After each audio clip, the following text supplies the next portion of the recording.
Hey everyone, welcome back to 10 Minutes Book Hub. If you're tired of juggling too many tasks and want to finally clear your mind and get things done, then stick around. Today, we're diving into Getting Things Done by David Allen, a productivity system that has helped thousands of people become more organized and less stressed. Lesson 1. Capture. So let's talk about capturing. Think of it like emptying your mental inbox. The first time I did this, I was shocked at how much I was holding on to mentally.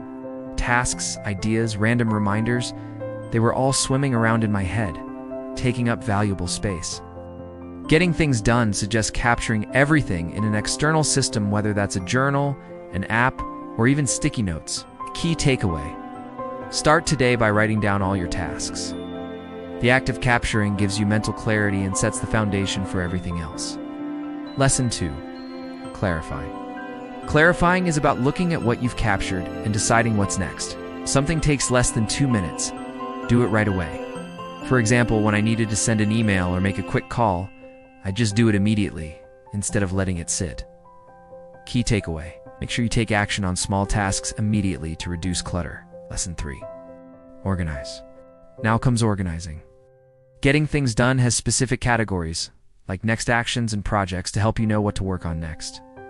I remember when I started organizing my tasks this way, it felt like everything had a place, and I didn't have to think twice about what to do.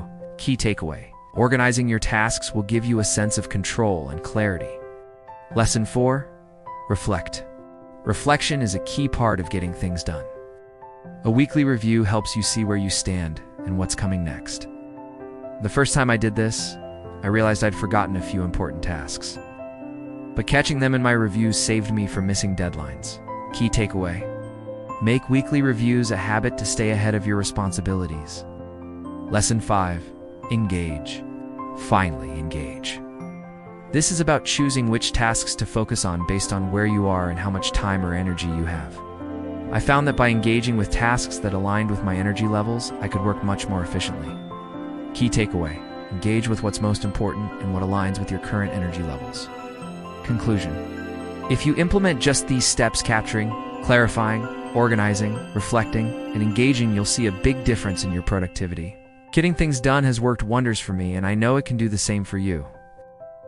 That wraps up today's key summary of Getting Things Done. Remember, it's not about doing more work. It's about working smarter and clearing your mind to focus on what matters most. I hope you found this summary helpful and that you're ready to put these techniques into practice.